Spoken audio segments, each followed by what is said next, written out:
This is real, Johnny. This is This is our first episode. I can reach over and touch you.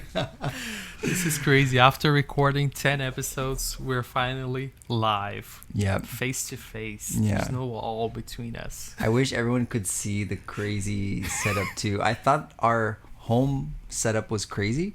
Doing this each from our own houses, but doing it combined is way crazier. This is another level. Like, we can't even move. Yeah. If we try to make any movements that are like, a little bit different, it's gonna The turn whole- off everything. The whole thing comes down. But I'm excited, man. This is gonna be a weird episode, and this is not gonna become the norm. Just so everybody knows, right? Yeah. Well, like, why are you here in the first place? Yeah, I actually. So we're gonna talk about remote work, and this was the first week that I was visiting the home office. So it's super appropriate that we talk about this now, because I have like a lot of thoughts from going, like most of us, it's like 16 months not seeing anyone from work besides like virtually, and then having like a couple days and like also being stuck in the office, so yeah, That's true. I'm excited. So since you came all the way from Portland to LA, we thought, let's do an episode together. So we put all this stuff together, and we're probably gonna record a few episodes, and this is gonna be fun, man. I feel like that's the topic of 2020 and 2021, right? Those were the years where remote work really started to become a thing. How was your experience like before the pandemic? Did you ever work remotely, or did you have any experience prior to that moment? Because I feel like there's remote work before before COVID and after COVID, right? So how was your experience? I didn't work for a company and do it remotely before now. I mean, there was days I worked from home, but never on a like indefinite status, but during the pandemic, like last year, I chose to move away from the office. So now I'm, I went from like everyone basically was forced to go remote, and then I made a decision to actually keep myself remote. I'm not gonna be able, physically can't go back to the office even after things return and that kind of thing. So I was convinced, I guess, from that experience that it's possible. And I could have like I could do it well, and it wouldn't like affect my career, it wouldn't affect my motivation, like all these concerns were kind of minimized, because I actually wanted to move before. And I was really nervous about that. And even like our team, like we had remote people, but we were office first mindset with like the possibility to be remote, but it wasn't the core. The core was like in the office. At least that's what I felt. So I was always nervous about going remote, because I was like, okay, I'm going to be left out. How am I going to be connected with people? How am I going to know what's going on? All these things. And so then once everyone went remote, I was like, oh, it's possible. So you felt like this is here to stay. This is not just like a trend that it's going to go away.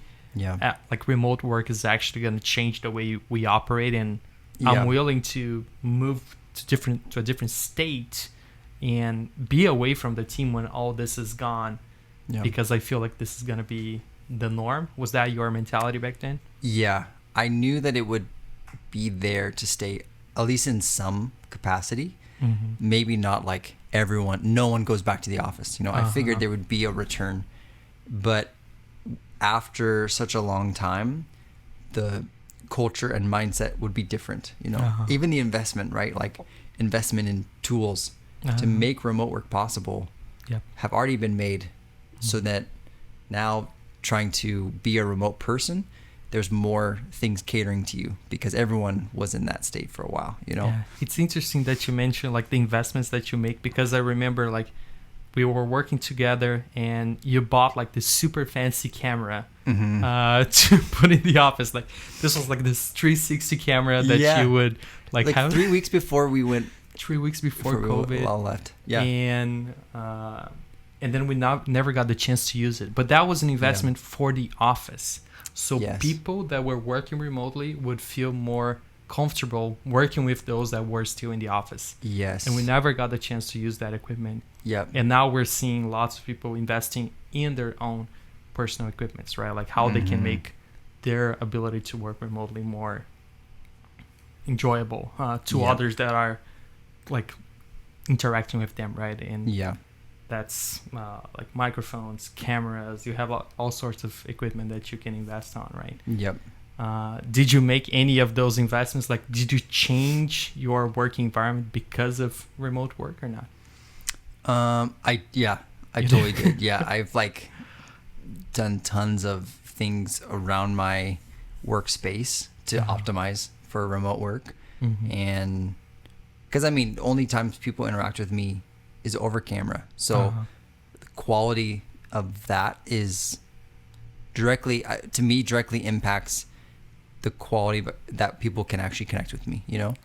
And obviously there's so many other factors, but so I wanted like a clear picture so people could actually see what's going on. I even changed angles so that people could see more of my life, you know, like they could see out my window to see like what the weather's like, or putting like my guitar or like hobby things in camera view so people could connect, you know, instead of it just being, you know, a blurry like side view of nothing, you know.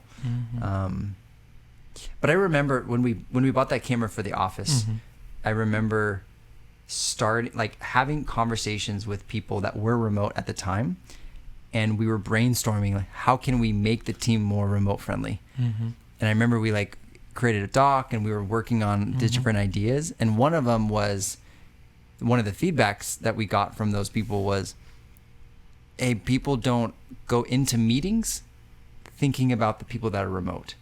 So if you have like people, I don't know, 10 people in the meeting and 9 of them are in the office, no one's like turning on cameras, no one's even going to the meeting link. You know, you totally forget about that remote person, and then they're like pinging people like, hey, is there a link? Like who's on the, no one's on the call, you know. That's true. And the meeting's already happening without them. So like imagine how you would feel in that moment. Like you feel important on the team until like that happens time after again, you know. I actually felt that way. Like I worked remotely around 2013 or 2012 or 13, and I remember feeling really, really lonely because everybody was at the office and I was the only one. There are obviously more people remote, but I felt as the only one from the outside and the only one trying to make things work, but struggling with that. Like the meeting link was a very good example. Like, hey, what's happening? Is this like, who should I talk to? And I miss like these small little moments at work where I was working, and then, you know, when you're working next to somebody and then that person like does like a certain hotkey or like a shortcut, and they're like, oh, how'd you do that? And then you like you talk for like 30 seconds and then you understand how they did it, and you're like, oh, that's nice. So like learning those little things, and I was like really young, like on my early 20s, so that was a moment where I was craving that attention and that interaction between people. Now, as a 30-year-old with like my family, my own house, like I don't have to live with my parents anymore. Now I look at remote work completely different, right? And obviously COVID has an effect on that, but I actually enjoy being alone. I enjoy having my moments. I enjoy going to a coffee shop or having dinner with my wife instead of having with the team, even though I loved having dinner with, having lunch with the team. I still feel like I would rather stay here and have those moments with my family rather than those coworkers, which is weird, right? Like those are the connections that we make that makes us more integrated and more excited about work. So that's tricky, right? Like those little things that you lose. How can you replicate those? Yeah. Do you like? You were mentioning how you noticed like you could get more time with family and you wanted that.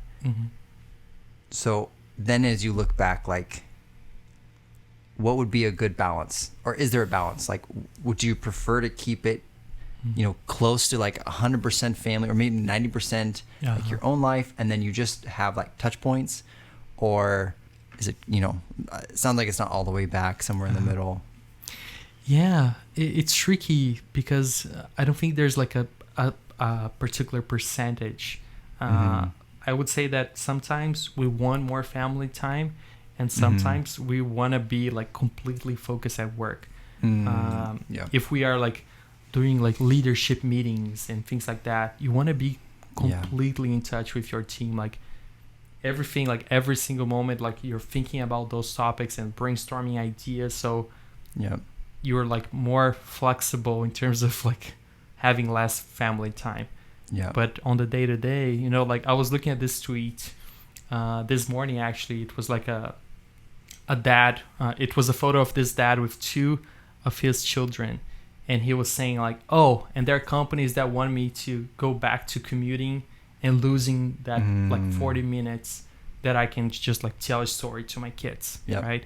In our case, we don't have kids yet. So we don't know like how valuable that 1 hour, that like that time is, right? So but I imagine for parents it's extremely valuable. We already know with like our partners and stuff like that, but I think it gets even more important. So every minute that you can squeeze in between is precious. On the flip side, you have like with kids, or like us not having kids, going 15 months not leaving the house, transforming our home into a workspace. Super easy in one sense, like we just like coordinate with our wives, and like then that's it. We have like a little corner of the house or a room or whatever, and we don't have like to worry about babysitting in the middle of that, or like getting kids to places. And like you hear from parents in this time, and it's like, this has been super hard, or like I can only work 6 hours a day, like physically, because I need to like actually help with the needs of my kids, throughout the day for various things. And I can't get help because there's a pandemic, and it's like so different. So, but then just like you said, if you go into the office to have a commute, you don't get lunch anymore with your kids. You lose, maybe 2 hours a day on the commute. So it's really tough, and it really based on the situation, I guess, And you see that even as people are going back, and the different sentiments that everyone has about. Some people are super excited. They're like, I need to be back in the office, And then when I was talking to people this week, like one guy was like, I needed to get back. I was stuck in a room, like I'm sleeping, I'm working, I'm eating in the same room for 15 months. I need to get back. And other people are, hey, I'm happy to be here, but I'm only going to come in when I have to, and I hope that that's very little. I want to see people, but I want to stay home. So it's very, just depending on the situation, it's very different. Yeah, it feels like all these companies and all of these people are converging to this concept of hybrid work, where they go a few days to the office, but they still have the freedom to work from home whenever they want. And I feel like that's a great combination, right? But it's still a big challenge for you. You can do that. There's no office in Portland. So you almost like, you give the flexibility to have a hybrid work for those who are local, but then now you're going to start going back to that office first maybe mentality, where like still those who are in that region are more privileged to be in that region. And I feel like there are different concepts here too, right? Remote work is one thing, but that's different from like working from anywhere. Whereas it's not like, okay, I'm working from a remote area that is away from the office, but you are actually like, you're able to work from anywhere in the world. Yeah. And that's a big difference, right? Especially in terms of compensation. Yeah. Here in LA, you have a certain lifestyle and you're paid according to that lifestyle. Yeah. When you move to Portland, now you have this question like, is HR gonna like change my compensation because of that? There are lots of companies in the Silicon Valley doing that, like you know, Facebook, Twilio, like companies that are forcing you to be in a like they are telling you that hey, if you're gonna stay here for longer than 3 months, we're gonna have to adjust your compensation because now we need to reflect your compensation based on that region. Yeah. How do you see that? Because it's weird, right? From one sense, you were paid because of your skills. Yeah. And now companies are telling you, oh, it is because of your skills, but where you are in the world. But also, yeah. Depends. I mean, there's different formulas that companies have come up with. I'm trying to remember. We talked about one company, Buffer, right? So they do a lot of just like building in public, and they do all their salaries and salary calculations in public, which is really fascinating. And one of the things they do is they have just like a simple formula for if you're in like, I think they have tiers if I remember right. So like a very expensive place to live is like one tier, and then like middle, like maybe 3 tiers or something. And so depending on your location, you would fit into a certain tier, and that would be like maybe times 0.3, like 1.3 your salary if you're living in like a expensive place, or like times 0.7 or whatever. So you have like a base, which is what you're valued at. Got it. For your skill. And then the location, there's like a transparent formula for and they probably, I'm assuming they would base it off of like a standardized index, like cost of living per state or something, and then adjust for that. But so that seems fair, because realistically I could move to like Nebraska and take a Silicon Valley salary, and it's just like could be so out of proportion, and that might be okay if that's only based on my skill and my contribution. Then like cool, I'm taking a hit because I'm not living in a place that other people want to live, maybe, but maybe that's exactly where I want to live. That's great. But at the same time, I think realistically, it's not all skill. I think it is just we've incorporated a lot of skill plus what's the standard of compensation in that area, or what's the cost of living in that area, and you can see how the local economies adjust for that, right? So like a house in the Bay Area, the same exact house, if you put it in different places, even outside the U.S., but especially in the U.S., it's going to cost you completely different things to have that house, to live, have shelter. So I don't know. It's really tough. How do you see it? It's tough because, like, from one sense, we're looking at Bay Area based companies where the salary is already the highest that you can get anywhere in the world. And we're looking at the situation from a perspective where if I move to Nebraska or if I move anywhere else, then I'll have an advantage. I'll have more buying power within my local community. But think about the opposite. Think about like I'm from Singapore and my company is based in Singapore. And now there are all these companies that before they had to hire people locally because they had an office and all that. And now they have the ability to hire from anywhere.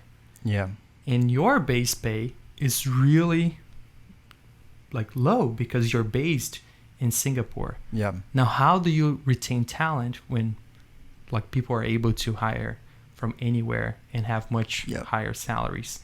So that's really tricky because I feel like Silicon Valley companies, they are trying to adjust by region, which makes sense.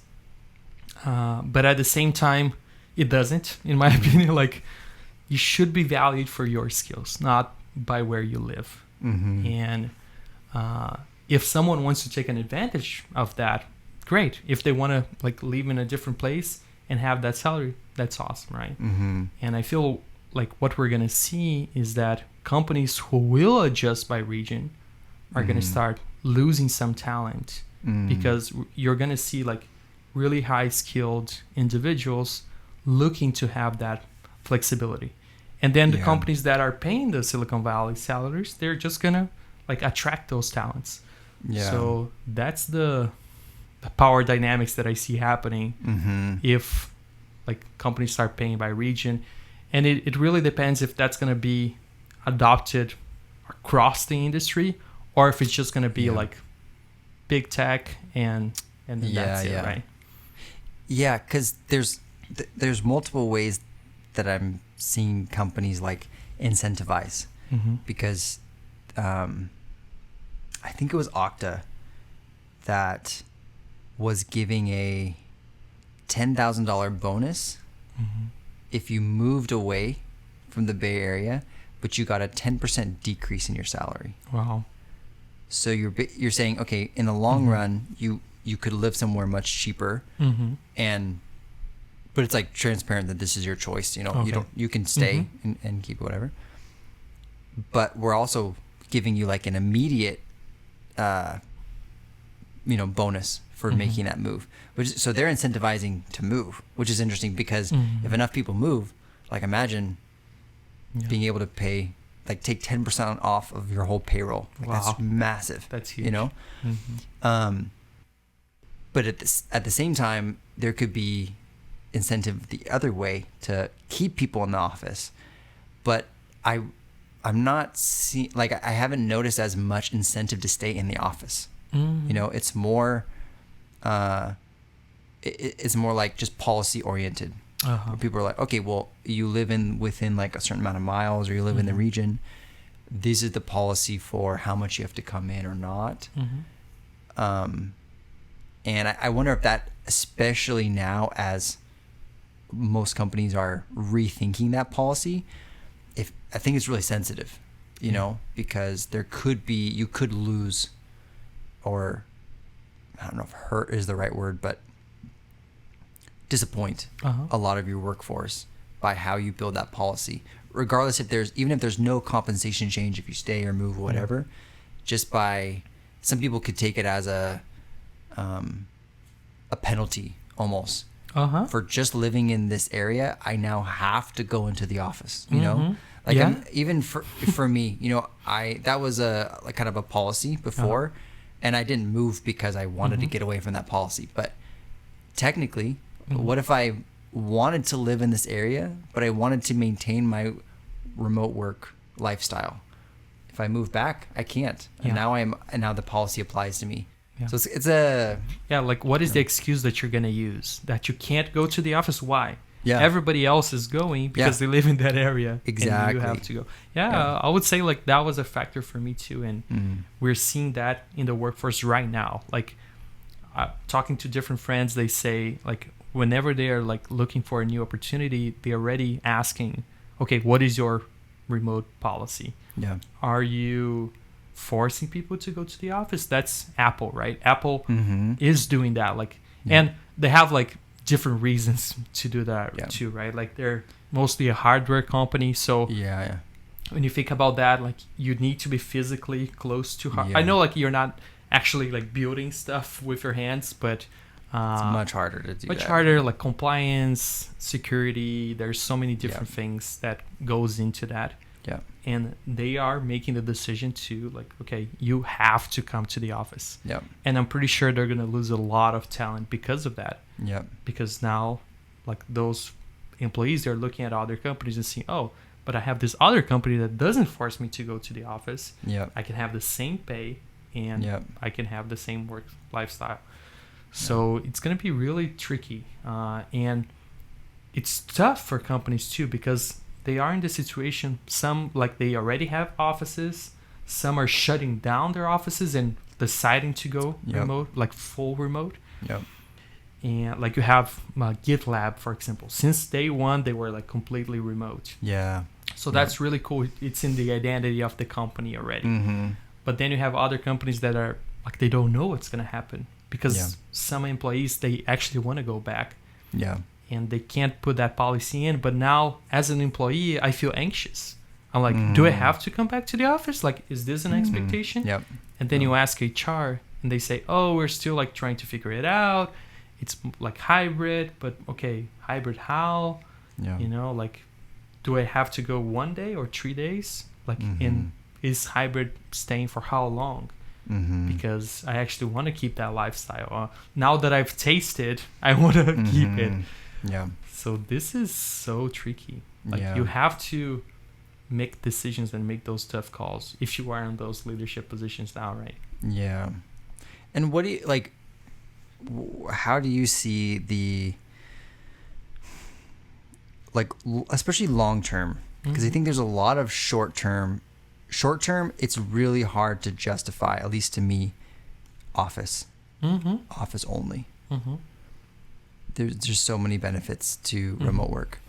Long term, though, I actually have, it totally flips for me. I have a really hard time justifying long term, indefinite remote work. And that's assuming that there's not like consistent office, gathering, right? Like if you're remote but you gather like every month, that's different, But let's assume like you're meeting one time a year, you meet your team one time a year, but other than that, you're fully remote.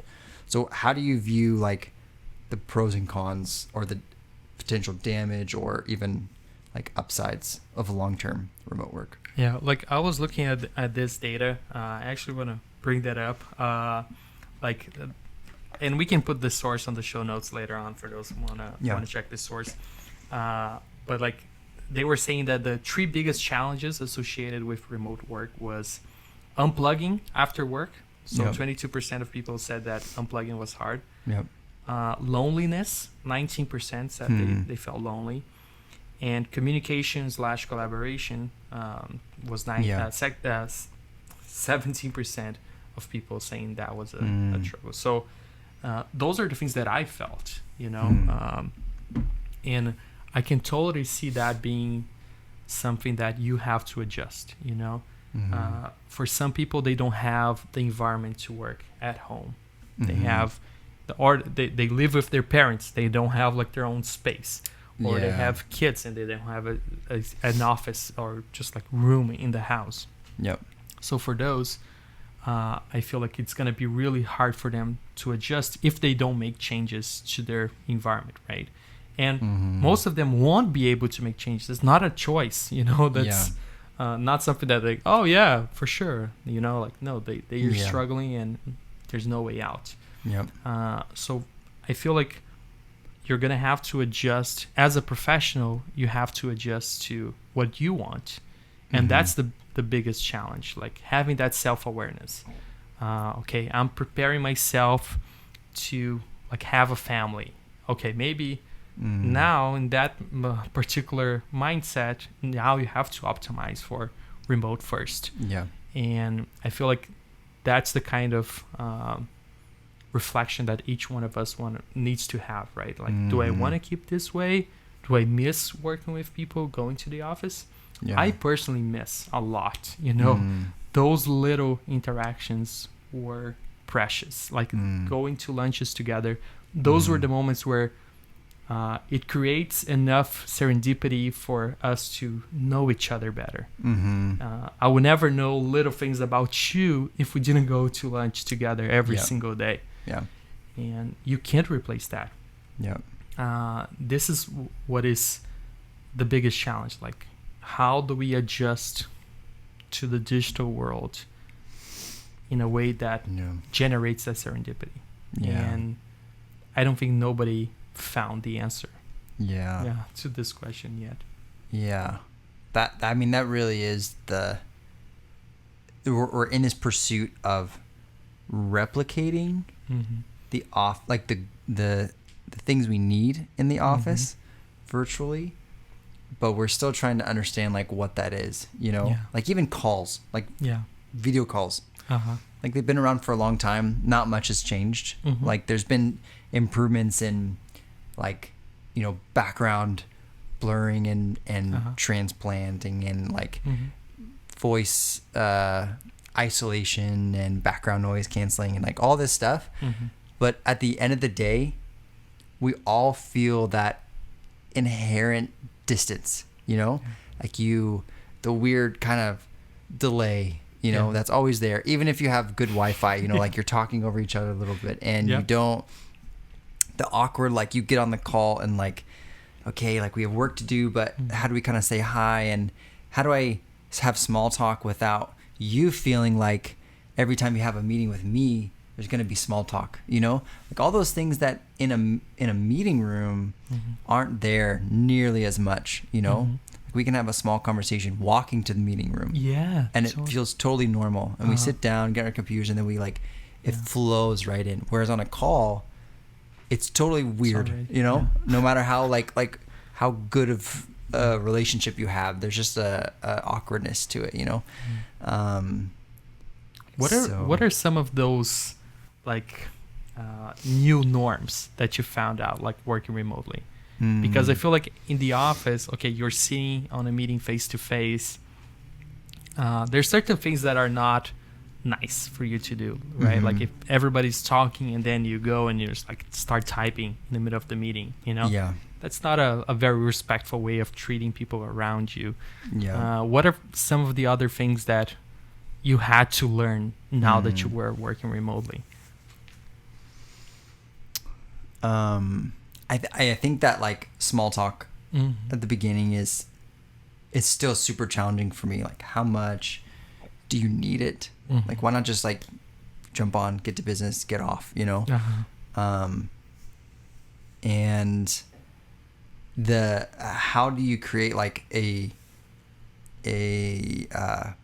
sense of like equality with speaking, because it's much more intimidating to speak up on a call, where like what if you're not, what if you're the lowest role in the room, you're the associate whatever, and there's like the CTO and the like product manager and the senior tech lead and whatever, and like you have a question or an idea, and it's still intimidating even in the office, but with like those little nuances of the delay and just the way the audio and video comes through and everything, it's harder to like inject yourself to find that space, So I think on the inverse, how I want to learn, how do I create that space for people,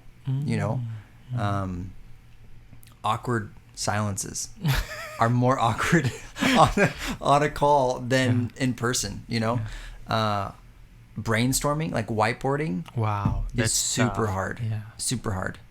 I feel like we found a good balance on the whiteboarding thing when we started using Miro, or like FigJam, the equivalent for Figma. That was super cool, right? Like having a specific format and like time tracking.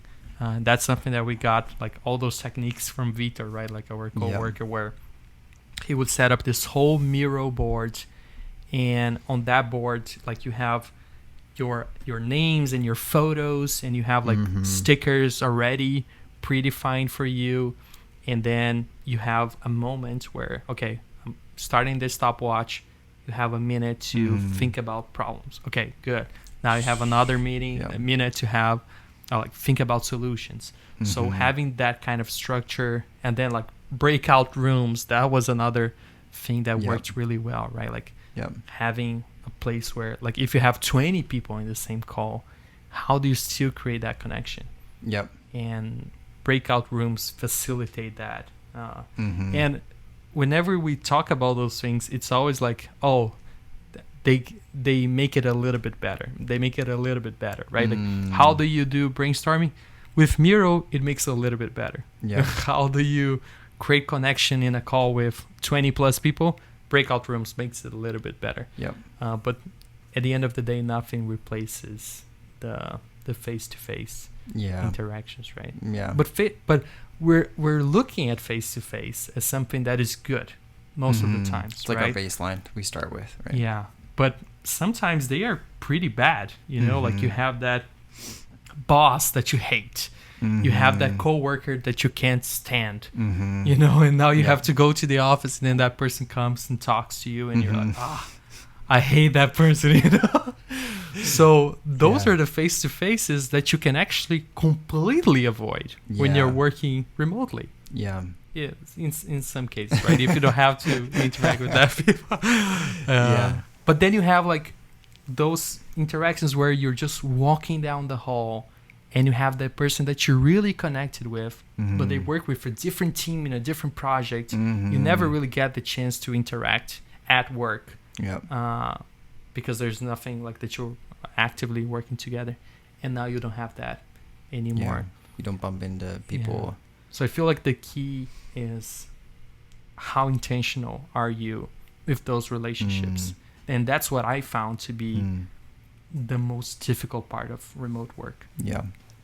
I like if there's someone that I really enjoy and I like value their friendship and value their relationship at work, then I have to be intentional about like meeting that person, setting up time, even if it's just for small talk. And I would say like this whole podcast started like this, right? We being intentional, like we are not working anymore in the same projects maybe as much as before. We're still working together, obviously, but in a different dynamic.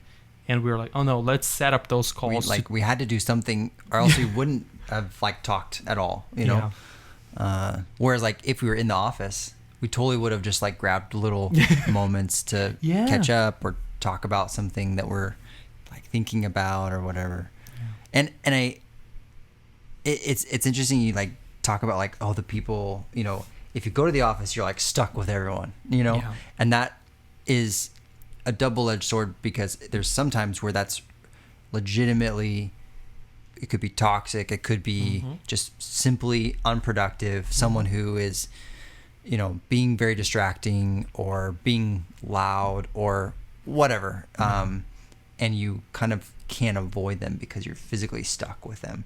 And on the flip side, there's people that I would probably not have gotten to know if I wasn't like just forced in a room with, It doesn't mean I like don't like them. I just probably wouldn't have naturally been like, oh yeah, let's like talk and we have a lot in common or something.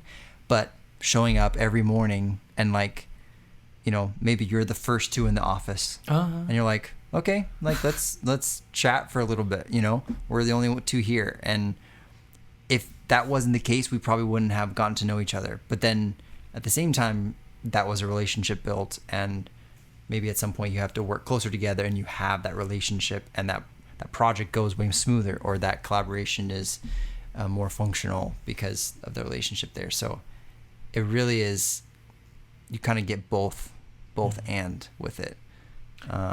What have you noticed that tries to help that water cooler type of conversation, one of the things that we talked earlier today was how the espresso machine was what got people together. That was the moment after lunch where we would all hang out together, or even before work, like, okay, we super early, let's get some coffee together. Or going on coffee runs. Before we had the espresso machine, that was our thing, right? Okay, let's go grab some coffee. And that extra like half an hour, like maybe was more productive than if we sat on a meeting for like 2 hours. How do you see, because I know that you tried a couple of things to make that work. What was effective? What wasn't effective in your opinion? Is there a way to recreate that kind of feeling? So one of the things right after we went remote, we set up like a weekly coffee hangout. Okay. So that was like a 1-to-1, like, okay, we can't hang out at the espresso machine. Let's like all get on a call and hang out, And that's still going on. Okay. In some form, you know. But the problem is and actually, yeah, it's interesting thinking about, like, you only get a couple people. Yep. You never get, like, then there's times when we're in the office where we could get, like, everyone to go to lunch, you know, or everyone to like have drinks, you know, on Fridays or something. You could accomplish that. With a meeting, it's really hard to do something that's not work related and get everyone there, because there's more choice, right? Like, you're at your home. Okay, I could join this half an hour meeting of, like, awkward trying to connect, or I could, you know, go hang out with my family or something. It's a hard sell. But that, so even though it never felt anything close to those times in the office, it still was better than nothing. And we tried playing games sometimes. Sometimes we would just hang out. Sometimes we would, like, celebrate someone's birthday or different things like that. So even though it wasn't, like, always this awesome time, it felt like it was good and the people that wanted to be there and wanted to connect would come, right? Then another thing that I tried was doing, like, virtual desk visits. So I would at the beginning of the week, I would try to do one a day. So I would choose someone who I don't normally talk to. I don't, like, have already a meeting with. Even people that I have meetings with, but, like, we're not.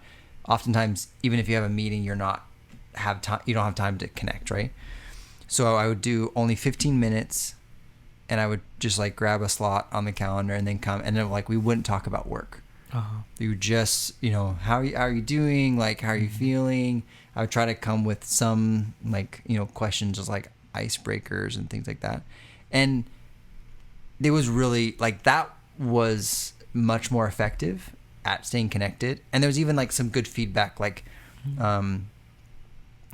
people were like, oh yeah, like, I want to do this with people because I want to stay connected, you know, I have to be intentional, like you were saying. But it was also a lot of work. Yeah. Like, it just, like, even the kind of mental drain of adding 5 more meetings. Yeah. Which we already have this meeting fatigue, you know?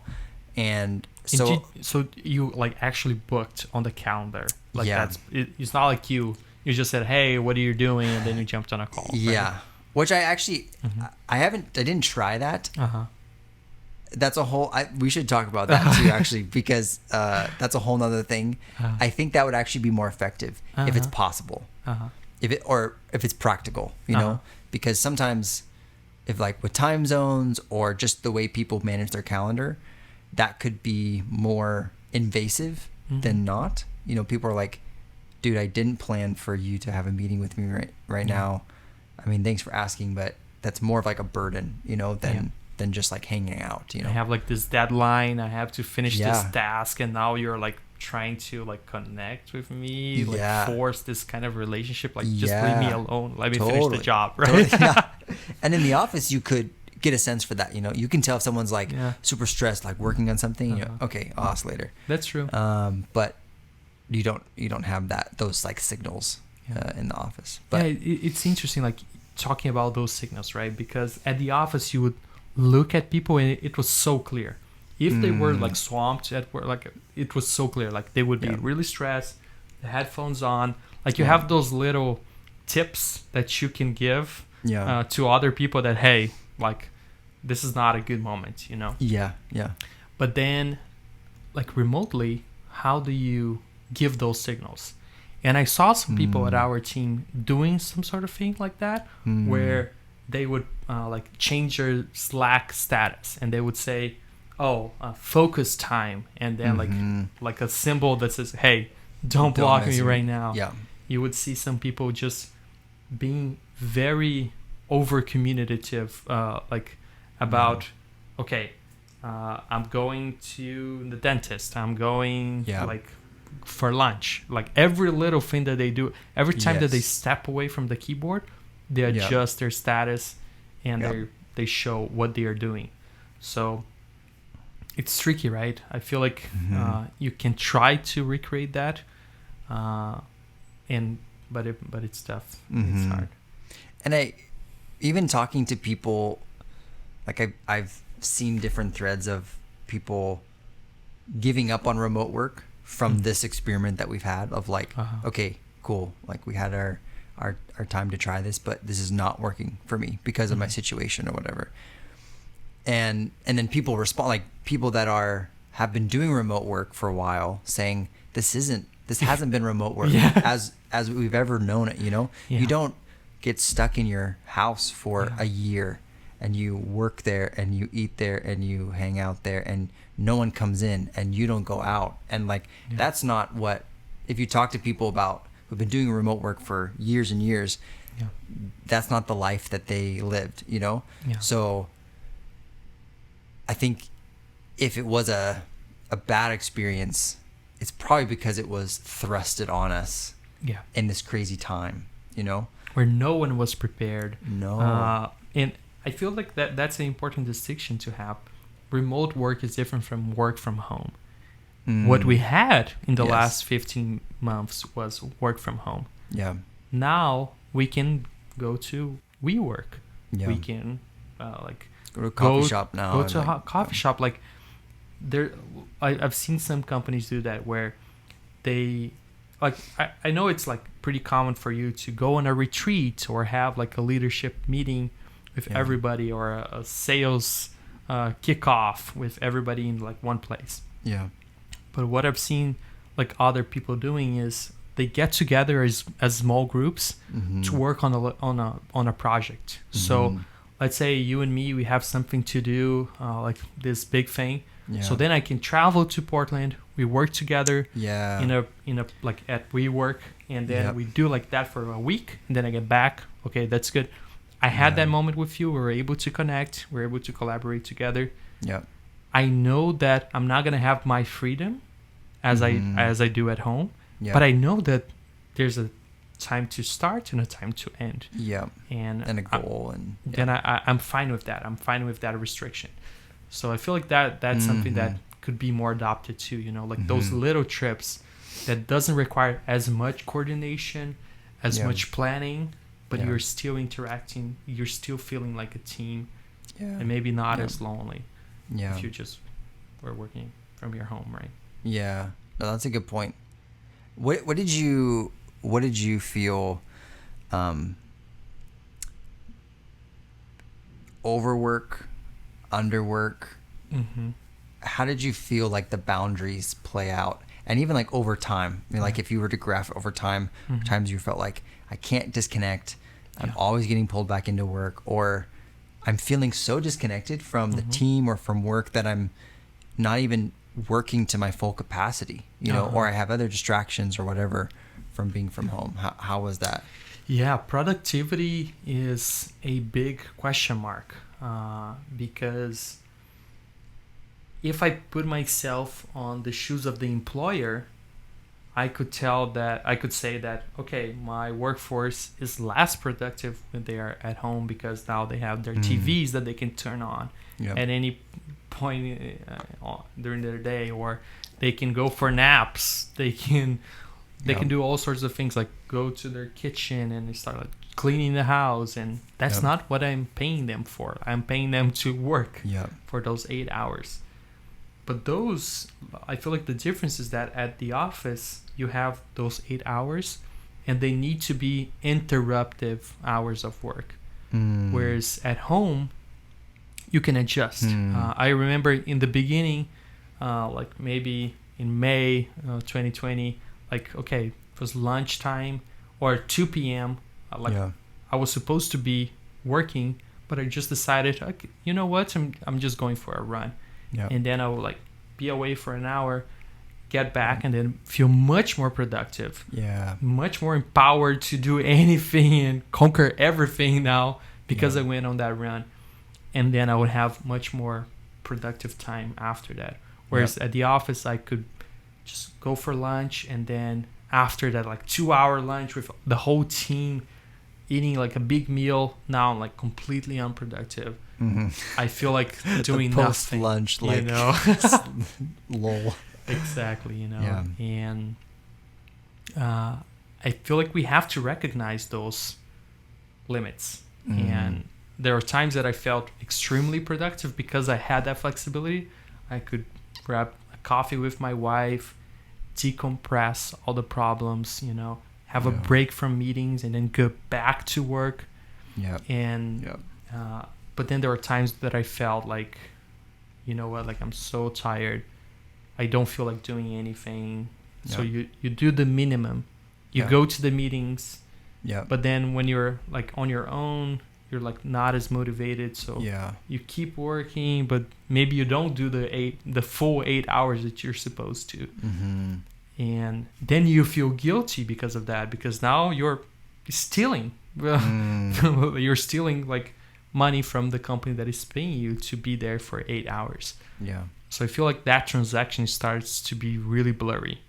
Are you buying 40 hours a week of my time, or are you buying my ability to fix and help you in like solve 3 different problems?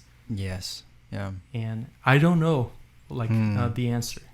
From one sense, I want to feel like I'm just selling my hours, because that way I know I can check in and I can check out.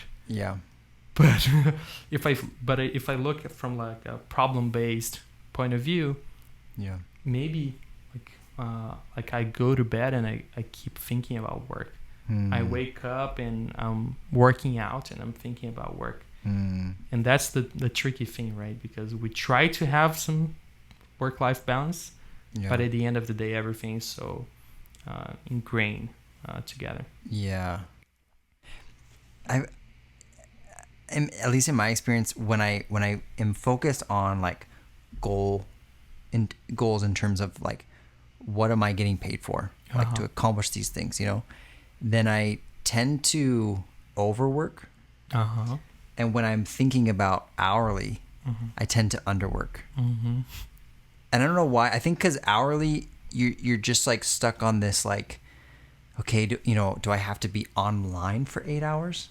Like there's been times I've thought about that. Like, okay, I feel like I've finished what I set out to do today, but it's like 3 p.m. So do I just kind of like stay on my computer and I'm online for 2 hours? And in the end, I didn't like after 5 p.m. I stayed online, but I didn't do anything. I could have just gotten those 2 hours, done something else, and I didn't bring value to the company by staying for those 2 hours, and I wouldn't have taken any away by leaving. But at the same time, there's that dilemma of like, I don't want to rob the company, you know, I don't want to abuse the freedom of them not having any idea what I'm spending my hours on, you know. And when it is remote, there's no way for them to have any idea. But even in the office, it's strange because it's like artificial. You know, Super. You're in there and you're kind of watching like, oh, people come in at this time, people leave. Oh, this person left a little bit early. Okay, are they making up for that? Or like weird things come in your head. But it's the same thing, right? Like I've done the exact same experience of like, it's 3 p.m. My mind is done. I can't really contribute much more at this point, but I'm staying there till 5 because of and then this thing the boss leaves, and then everybody leaves right after, right? Like, okay, good, I can leave. But now. Like it's tricky because it's almost like Slack and Microsoft Teams, like all these chat tools, they set the standard for are you working or not depending on your status. If it's showing like a green circle, then it means that you are working. And if it's not, you're not. And you can trick those things. You can just like leave your computer open and then you know. But like it's so weird. Like and I feel like each company will have a different culture, right? It's not like one is better than the other. I don't think that's what we're saying here. It's just like each company will set the expectations. Are we paying you because of we want you for these amount of hours, or are we paying you to solve a problem? And I feel like it's even connected to like the concept of PTO too. Because even as a salary worker, you have to request hours off. If it's tracked.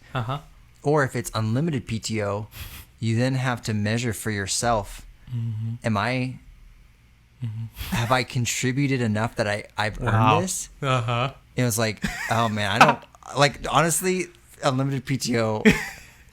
No judgment, but that freaks me out. Yeah, just the feeling that I have to like measure that for myself. Yeah, I feel like I just wouldn't take very much PTO. Now I'm like, just give me a rate of like, I put in this many hours, I get this many hours off, and then I'll just use that. But I mean, that's also what I know and what I'm comfortable with. But like, what is the measure, right? Like maybe your measure is completely different from what your employer is expecting from your manager. They feel like, oh, they actually need to like work more. Like, that's not like, oh, they're just been here for 6 months and they're already taking PTO. So like, there's all these hidden rules and that hidden behavior that you now have to learn. And that kind of productivity loss, it's also maybe a tax that you have to pay in order to, as a company, as an employer, is a tax that you have to pay in order to, like, don't have to pay for an office, you know? Maintaining an office is extremely expensive.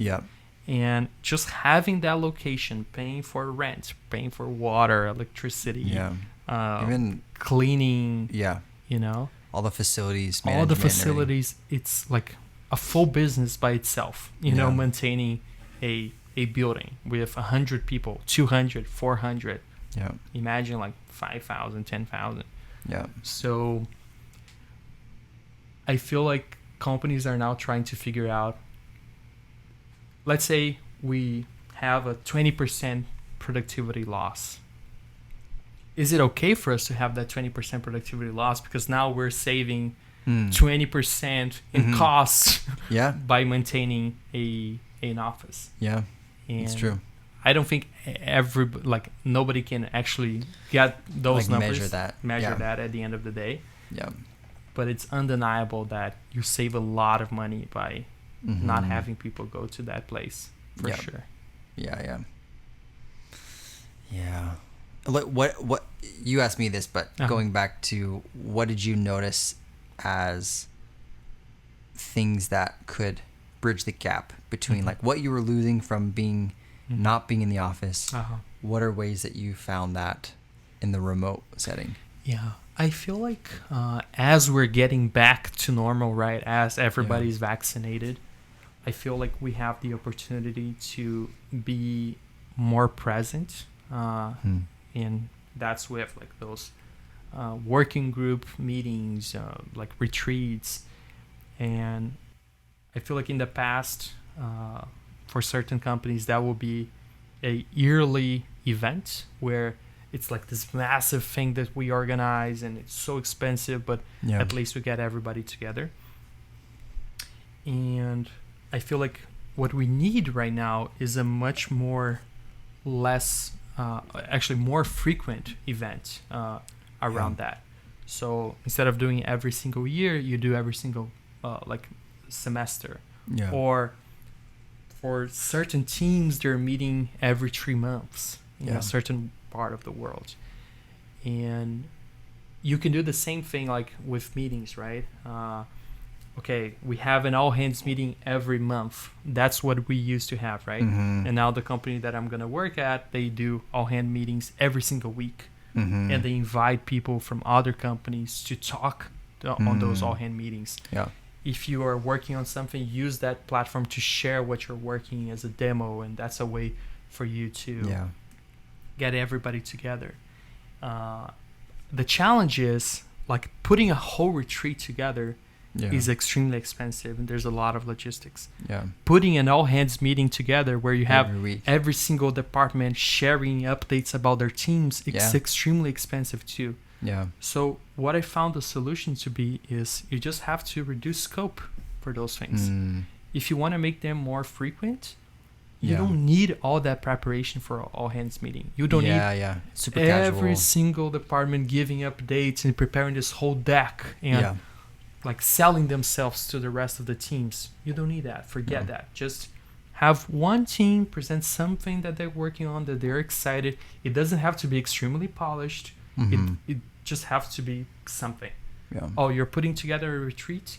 It doesn't have to be in the Bahamas, and it doesn't have to be like everybody like a full like ballroom, and we're gonna have like a keynote. And no, do something that is, let's just go to a hotel for a weekend and that's it. You don't have to spend the whole week there. Yeah. So, or maybe it's not the whole team, just a leadership team here, just another team over there. Then you have those moments. Yeah. I feel like that's really important, you know. You can go full remote, but that doesn't mean that you can't meet every single week with the whole team together virtually. And that doesn't mean you can't meet every 3 months or every 6 months together in person. You cannot deny the importance of meeting people in person, right? So I feel like you have to reinforce those kinds of things. Yeah.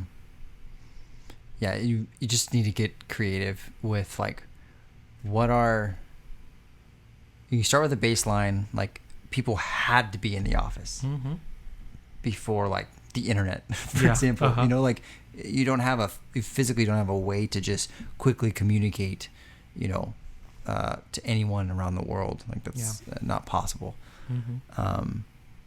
So then as it becomes more possible, then you start to see like what things are possible, what aren't, you know, as you unlock new areas. Like, oh, now you can make a video call. Now you can see the person. So what does that unlock, you know? Or now you can hear the person, or now you can fly, and it only takes a couple hours to actually physically be together, you know? Okay, so what does that unlock? And constantly evaluating what the tools are at your disposal and what you want to accomplish, and then creatively finding solutions to bring that together. But it's hard when you look at, like, it actually doesn't matter the size, but, you know, it's hard for companies to do that process of reevaluating, considering everyone on the team, you know, like you're rolling out a new HR process. Like that is not something you can just do because a few people like an idea, you know. You have to consider everyone and find ways for everyone to take advantage of it, and make sure it doesn't disrupt certain like areas of the company too much, or else you'll start to, you know, see people leave or complain or something. And so how do you like adapt quickly? I mean, we talk about that in other concepts, but like I feel like this, in terms of like almost resource management, is just as important. Like what's your release process and change management process and everything? At the end of the day, like you have to try out different things, right? Like I feel like in the beginning of the pandemic, like people were trying cooking classes together. They were doing wine tasting together, cheese tasting together, and trying to create those artificial moments to have everybody together in the same room. Now, what we realized after doing all this is that people actually value their time. They don't actually be like sitting in a happy hour like Friday 6 p.m. You're like, oh, like no. I'm already done with work around 4. Now I have to wait until 6 to do like this little, like weird thing. Like I don't want to open a beer alone in my house. I know like everybody's gonna do that. It's not the same. So it's not natural. So I feel like we are realizing that now, that it's cool that we do that, and it's cool that we try to like generate those relationships. But it's not natural. So how can you make it natural? And I feel like what we were discussing earlier about like jumping on a call that doesn't necessarily have an invite. You know, like you're just saying, hey, are you busy right now? Hey, it's totally okay if you are. I just want to catch up on something real quick. So you don't necessarily need to put all that agenda. Obviously, you want to be respectful about people's times, right? But we have to consider like the different backgrounds that people are coming into. If you're working for a company for 10 years and now you go remote, that's kind of easy. You know everybody's names. You have like ton of relationships. You just search their names and then you start a conversation. But if you just join a company, now how do you create those deep relationships? That's what I'm going to find out pretty soon, and I'll see how how that works. Yeah. I experienced the other side where I knew everybody. Yes. It was easy for me to just start conversations, but yeah. on the other side now, like, okay, I'm a new person on the team.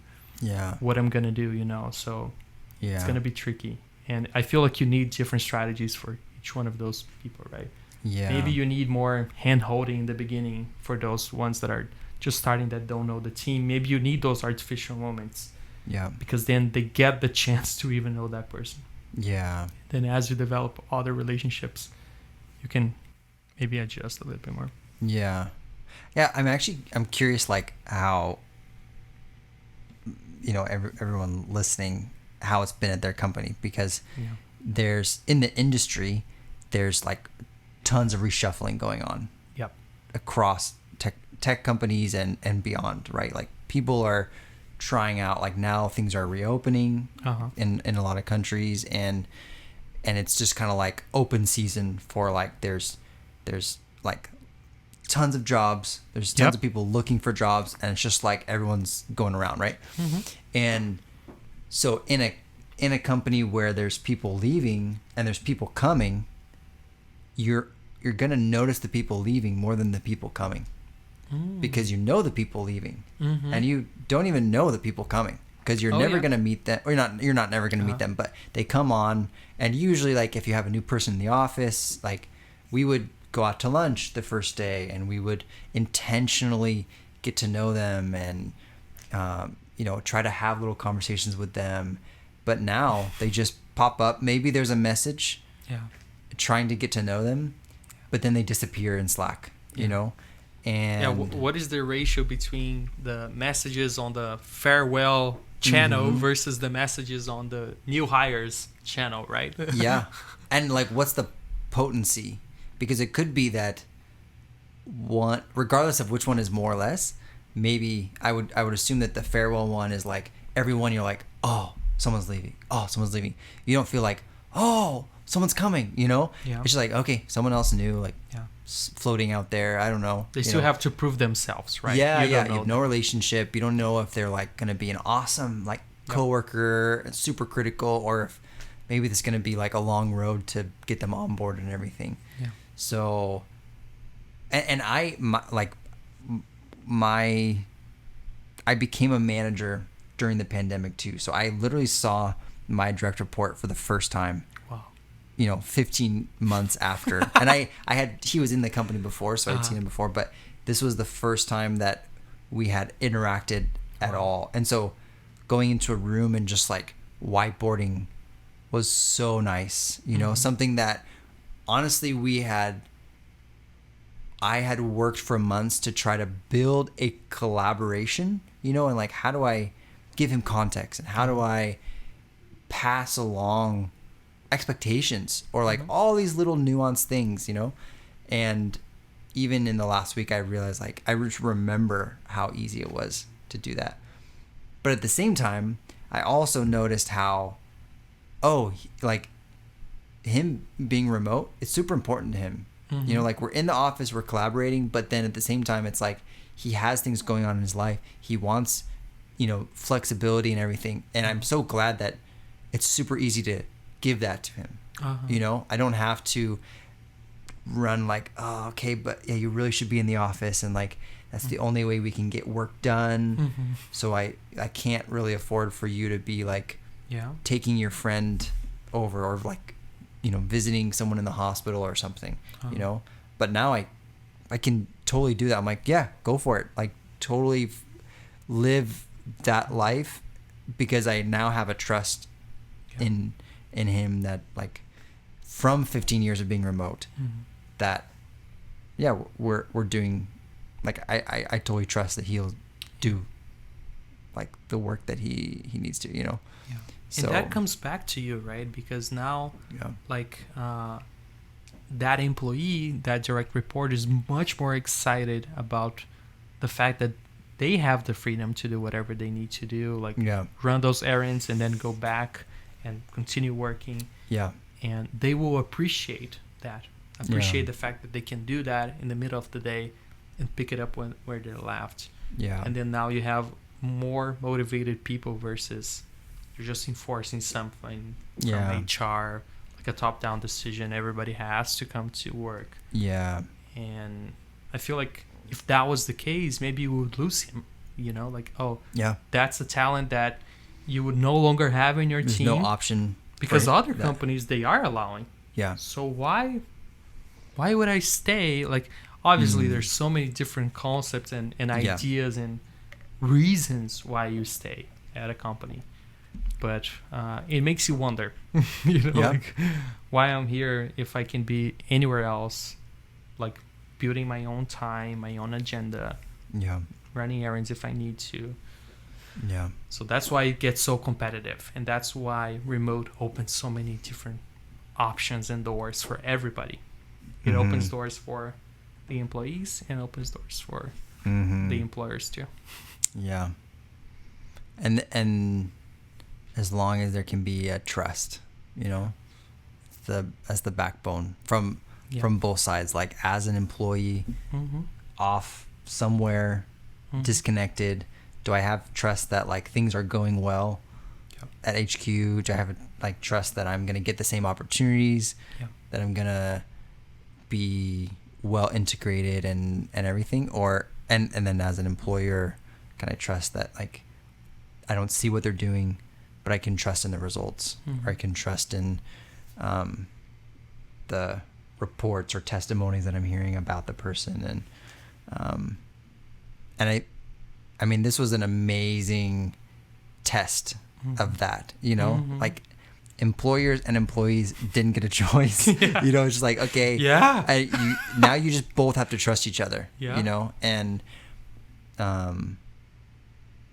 it'll be interesting to see what comes out of this, how, and I hope that it's a mechanism for creativity, and it's not just going back to what it was, but also not saying, okay, well, we can pull it off, so we'll just like stay this way, but that there's every company and every team and every manager and every employee are coming out of this thinking, how can I optimize for myself, my own needs, maybe it's my family needs, maybe it's my health needs, maybe it's whatever, but also how can I optimize for the other people that I am interacting with or are employed by me or I report to. How can I leverage new ways to connect and contribute and all that? Because it's different, right? Like thinking of what's my contribution to a company when I'm only like behind a screen. I've thought about that a lot because I was a very social person in the office, and I really felt like a lot of my contribution was literally being a person in the office, like just being a relational person, connecting people, being friendly, welcoming. So I don't do that anymore, or maybe I do, like maybe there's actually ways that I can do that even though I'm not physically there. I can still think about how am I inclusive in a meeting, or how do I still fight for equality as people go back to the office. I can be an advocate for people that are still remote, maybe, or even bring up ideas to management or leadership about ways that we could improve, instead of just being out there isolated on my own and not thinking I can contribute. That's so true. I think this episode that we're doing is a testimony that you can be remote first, as our podcast is. That's true. But you can still have very meaningful and powerful in-person meetings and in-person connections too. So that was a good episode. What do you think, Jonni? I liked it. Yeah, this is nice. We should do this again. Yeah, we should do this again. And we will. We will. Yeah. Okay, I think we can end here. This was a great conversation. We'll run the credits. Yeah. Thanks for listening to this episode of the ByteTalk podcast. You can subscribe to be notified of our weekly episodes. And of course, if you enjoyed this episode, don't forget to like, comment, and share with your friends. See you next week.